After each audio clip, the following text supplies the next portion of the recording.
Hey everyone, it's Amy here and welcome back to my channel. Today is going to be a love it or leave it review and swatches of a brand new palette that hasn't even released yet, and I am so excited that I got my hands on it. And so it's going to be a review and swatches of the new Urban Decay Naked Ultimate Basics palette. I was so excited I got my hands on this past weekend. I'm sure many of you guys know the Sephora VIB Rouge event was this past Saturday to get a sneak peek of all the new kits releasing for the fall and the winter time.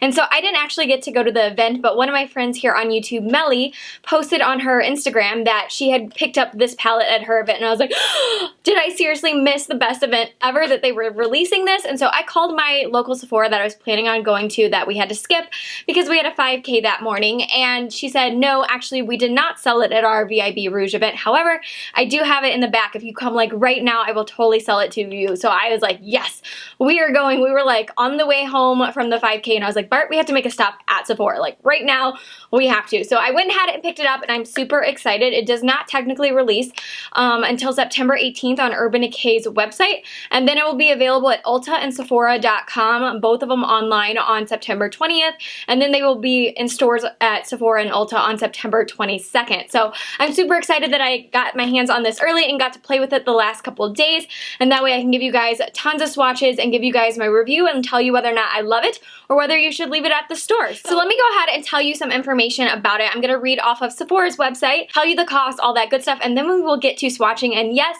I do have it on my eyes today, and I will tell you what shades I'm wearing in a little bit. So it does retail for $54, which is the same price as all the other Urban Decay Naked palettes that we're used to. So same price, and you do get 12 shades in there. Like I said, it will be available online on September 20th and in stores on September 22nd for Ulta and Sephora.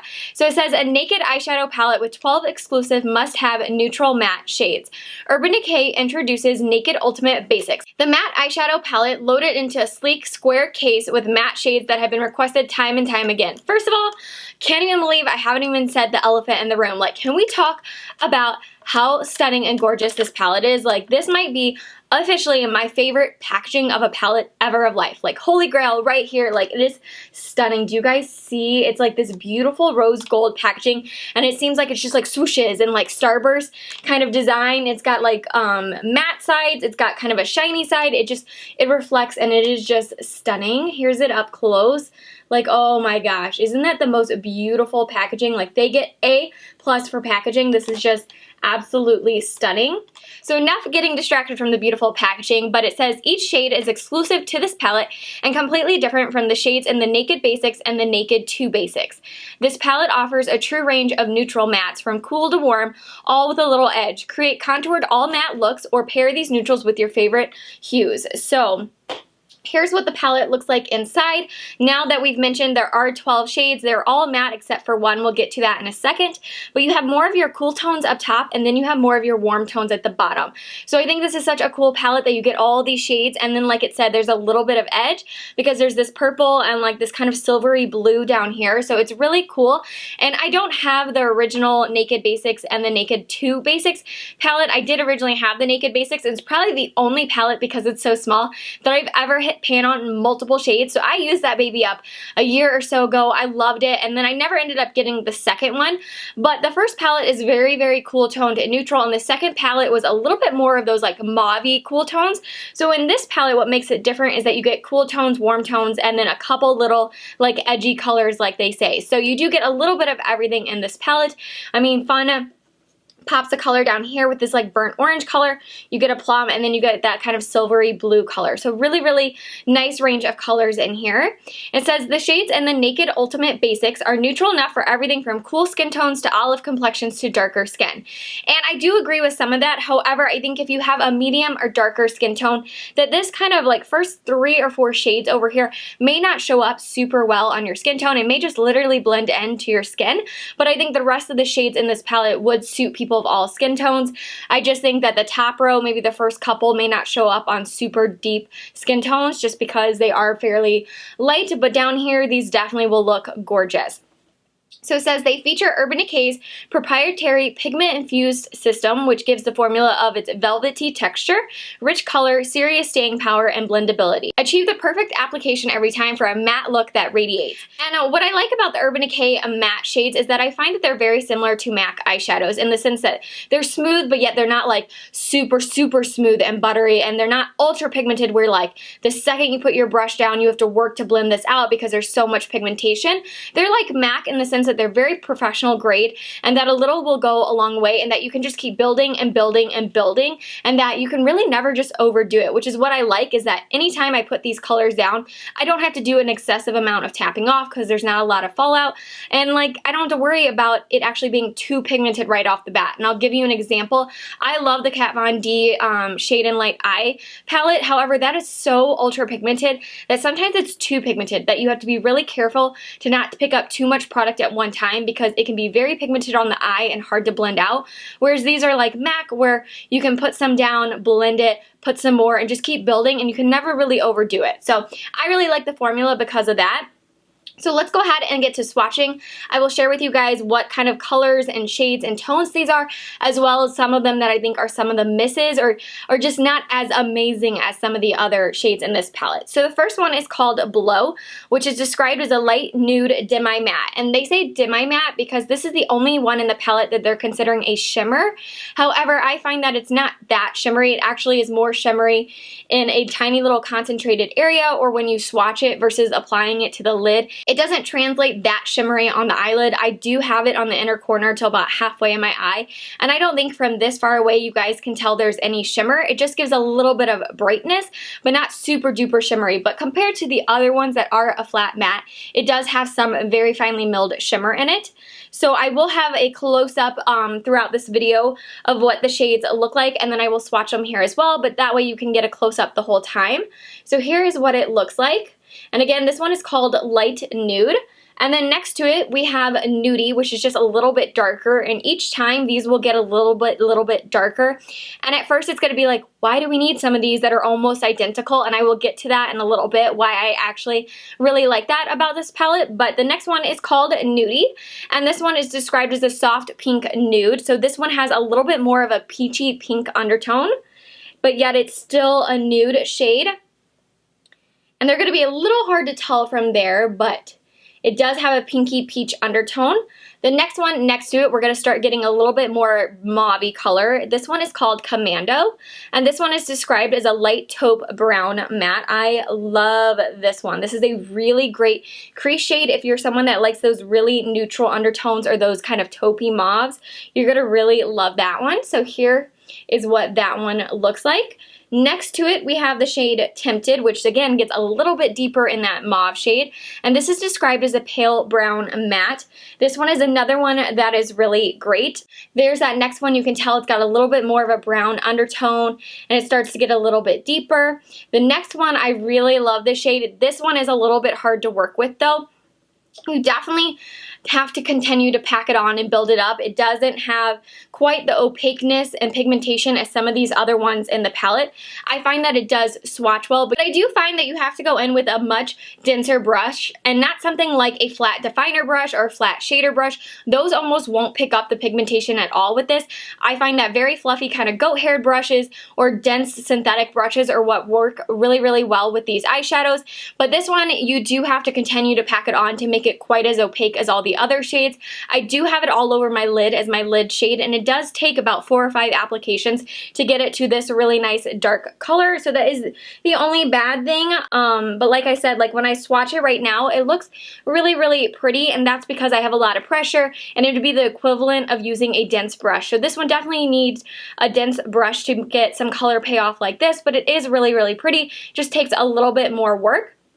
Then next to it, we have Lethal, which is really pretty, kind of a dark plummy brown shade. And this one is described as a reddish brown matte. Now, that to me, that description's a little bit off. Reddish brown to me is like this one, when really this one is like a plummy brown. And if I forgot to mention, Instinct was described as a medium pink taupe matte. So let me swatch this one next to it. So you can see that it looks very, very brown at first, but it does have a strong purple undertone. I use that color all over in the crease, and if you guys can tell, to me this looks like a very purpley smoky eye. So I think it translates a little bit more purple once you actually put it on the eyelid, but I think it's such a pretty, pretty color. So now we'll go ahead to the bottom, which has more of your warm tones and just kind of those really rich colors. Now the one in the palette that I think has a little bit more of a drier formula, and it takes a little bit to get kind of break through that dry formula, is this shade right here called Pregame. And I do find that this one and then Magnet and I think the Blackjack one, which we'll get to in a second, they all kind of have a little bit of a drier formula and not quite as smooth and velvety as the other shades. However, I find with a lot of Urban Decay, you can break through that. It's not like a hard pan thing where it just will never go away and it's really hard to work with and to remove, if at all.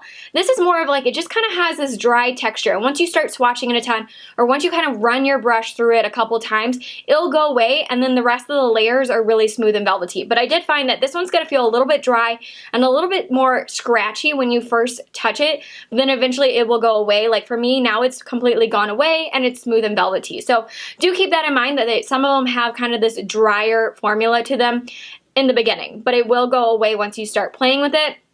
This, I had the same kind of problem in the original Naked Basics palette with the lighter shades. They all kind of had that little bit of a dry film on top, but it goes away, and then more and more you get throughout the pan, it gets really, really soft. So this one right here is kind of a yellow-based warm shade, and this one is called Pregame. And this is described as a pale yellow matte. And now this one at first, it's going to seem like it's totally pointless and you're going to hate it because it's not really going to show up on the skin. And I'm kind of a little tan still right now. I'm more of like a light medium. Typically, I'm really, really fair. And I think if you're someone my skin tone or darker, it's really, really not going to show up. But what I like it for is to set my eye primer. And what I like also about Urban Decay is I don't find that I have to use eyeshadow primers in order for it to have a lasting power. It lasted 8 hours with an eyeshadow primer on this eye and 8 hours without an eyeshadow primer on this eye, and both were really fantastic and all that. I just think using an eyeshadow base, especially more of a tacky formula with the Urban Decay shadows, it does make blending them into the skin a little bit easier and not quite as choppy. But both of them, as far as having a lasting power because of the primer, is the same. It just helps with blending. So I like using this one personally to set that eyeshadow primer, and I was using a Soft Ochre MAC Pink Pot. So this color goes on top of it really well, and I just use that to set everything because once you apply it to the skin, it kind of just disappears. It's not like it's going to show up a ton. It also is a really nice under the brow highlight once you do all these dark colors. If you go underneath, it will just add some brightness. It's not like it's going to be stark yellow though, so this one does kind of seem a little pointless at first when you apply it, but it definitely has a purpose and I really like it. So this one, again, was called Pregame, and like I said, it doesn't translate onto the skin quite as yellow like this. It will just kind of disappear really nicely into the skin and just set everything and help blending all the rest of the colors out. So this next one is such a gorgeous color. I'm so glad they kind of put this really rich pop of color warm shade in this palette because especially with fall coming, it's kind of pretty much here, right? It's September. We all start to crave these orangey red shades and these fall shades. And so I love that they put this in the palette. And this one is called Extra Bitter, which is a burnt orange matte. And this one is so pretty and so smooth. And this is a really, really pretty color to do tons of like really warm brown smoky eyes. Perfect for fall. So the next one right next to it is called Faith. Now these two look very, very similar, almost to the point where I wish they hadn't necessarily put both these in here because they're very, very similar. One's just a tad darker, but they both have just kind of that lightly warm undertone. So nothing too crazy rich brown, but yet nothing too light like at the top. So a little bit of a disappointment that they have very, very similar shades here, but I do love both these shades. Like both of these shades are fabulous. I like it enough that Faith is what I like to use as a transition shade if I'm going for a little bit more of a richer smoky eye, and then I'll use a Lockout more on the outer crease to deepen it up. So that's kind of how I do the distinction between these two colors. So this one is called Faith, and this one is a medium warm brown matte, and then they describe Lockout as a rich neutral brown matte. So we'll go ahead and swatch those. They're both really, really pretty. And you can see that Lockout, the one underneath it, just has a little bit more of a chocolatey brown and has a little bit of a cooler undertone, whereas Faith has a slightly warmer undertone, almost like a kind of a honey brown. So then the next shade is called Magnet. Now this one wasn't my favorite shade in the palette because it looks like it's going to swatch really well, kind of how Instinct did, but it does go on a little bit patchy if you're trying to use it as like more of a distinct color by itself.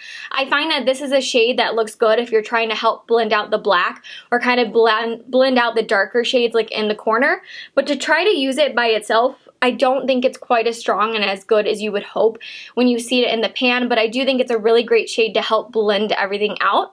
Now speaking of that, so some of these shades look very similar when you see them right next to each other. Like these two right here, really these three, Nudie, Commando, and Tempted, and then Faith and Lockout look very similar, but I find that some of them are really nice to help blend out the darker shades. So for example, if I go in with Tempted as like my crease shade, I like to blend it out also at the same time with Commando. So I'll go in with the darker shade first, and then usually when you would go in with no extra product just to kind of fluff everything and diffuse it, instead I'll go in with Commando because it's a little bit lighter and doesn't show up quite as opaque on the skin as Tempted does, and that just helps to add another layer and a little bit more depth and just make it really, really pretty and diffused. And so the same thing kind of goes with these right here.